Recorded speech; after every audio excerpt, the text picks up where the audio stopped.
नाम लेकर जो बड़ा मेहरबान निहायत रहम वाला है। यासीन, कसम है कुरान की जो हिकमत से भरा हुआ है।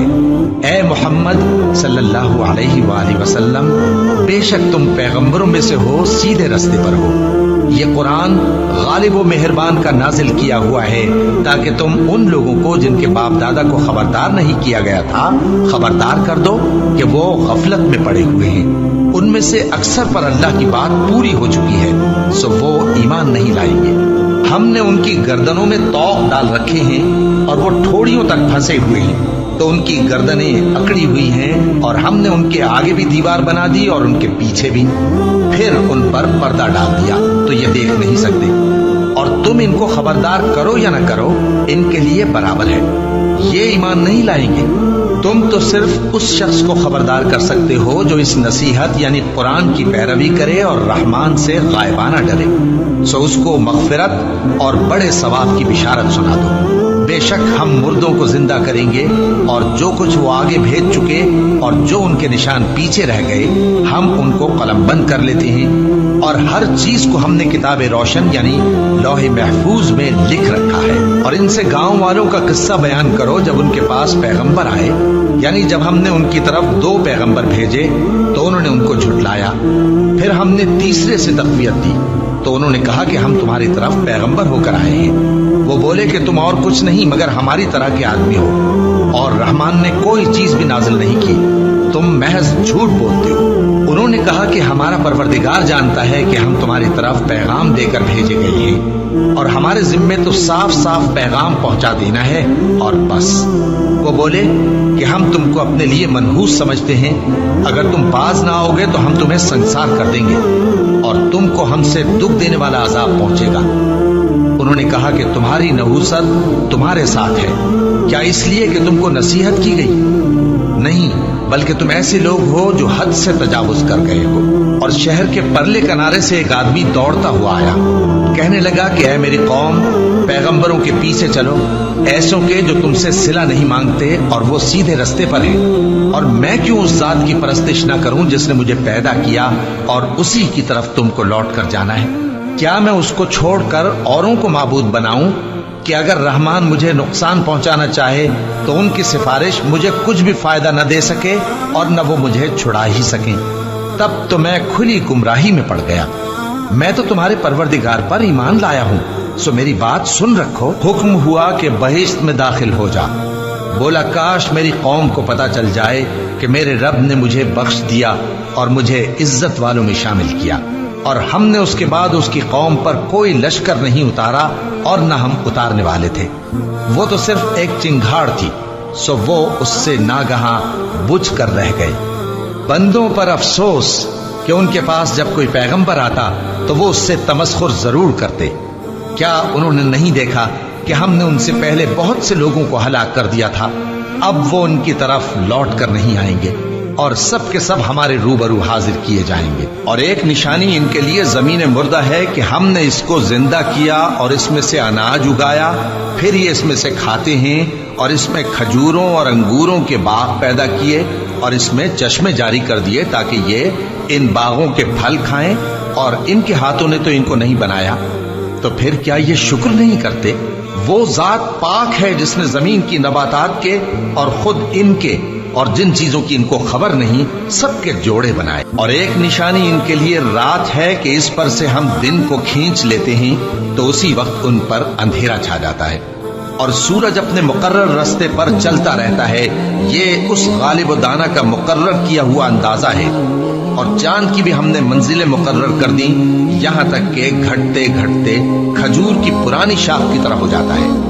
न तो सूरज ही से ये हो सकता है कि चांद को जा पकड़े, और न रात ही दिन से पहले आ सकती है, और सब अपने अपने मदार में तैर रहे हैं। और एक निशानी इनके लिए ये है कि हमने इनकी औलाद को भरी हुई कश्ती में सवार किया और इनके लिए वैसी ही और चीजें पैदा की जिन पर ये सवार होते हैं, और अगर हम चाहें तो इनको गर्क कर दें, फिर न तो इनका कोई फरियाद रस हो और न इनको रिहाई मिले, मगर ये हमारी रहमत और एक मुद्दत तक के फायदे हैं। और जब इनसे कहा जाता है कि जो तुम्हारे आगे और जो तुम्हारे पीछे है उससे डरो ताकि तुम पर रहम किया जाए, اور ان کے پاس ان کے پروردگار کی طرف سے کوئی نشانی نہیں آتی مگر اس سے منہ پھیر لیتے ہیں۔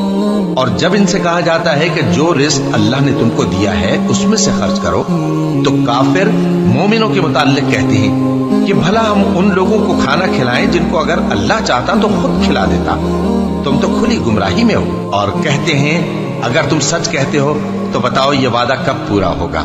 یہ تو ایک چنگھاڑ ہی کے منتظر ہیں جو ان کو اس حال میں کہ باہم جھگڑ رہے ہوں گے آ پکڑے گی، پھر نہ تو یہ وصیت ہی کر سکیں گے اور نہ اپنے گھر والوں میں واپس جا سکیں گے۔ اور جس وقت سور پھونکا جائے گا یہ قبروں سے نکل کر اپنے پروردگار کی طرف دوڑ پڑیں گے، کہیں گے ہائے بربادی، ہمیں ہماری خوابگاہوں سے کس نے جگہ اٹھایا۔ یہ وہی تو ہے جس کا رحمان نے وعدہ کیا تھا اور پیغمبروں نے سچ کہا تھا۔ وہ تو صرف ایک زور کی آواز ہوگی کہ سب کے سب ہمارے روبرو آ حاضر ہوں گے، پھر اس روز کسی شخص پر کچھ بھی ظلم نہیں کیا جائے گا اور تم کو بدلہ ویسا ہی ملے گا جیسے تم کام کرتے تھے۔ اہل جنت اس روز عیش و نشاط کے مشغلے میں خوش ہوں گے، وہ بھی اور ان کی بیویاں بھی سایوں میں تختوں پر تکیے لگائے بیٹھے ہوں گے، وہاں ان کے لیے میوے ہوں گے اور جو وہ منگوائیں گے ان کو ملے گا۔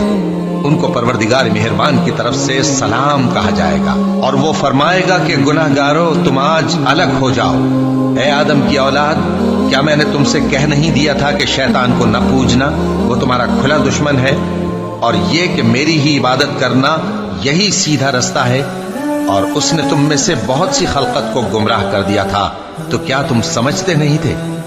یہی وہ جہنم ہے جس کے تمہیں دھمکی دی جاتی تھی، جو تم کفر کرتے رہے ہو اس کے بدلے آج اس میں داخل ہو جاؤ۔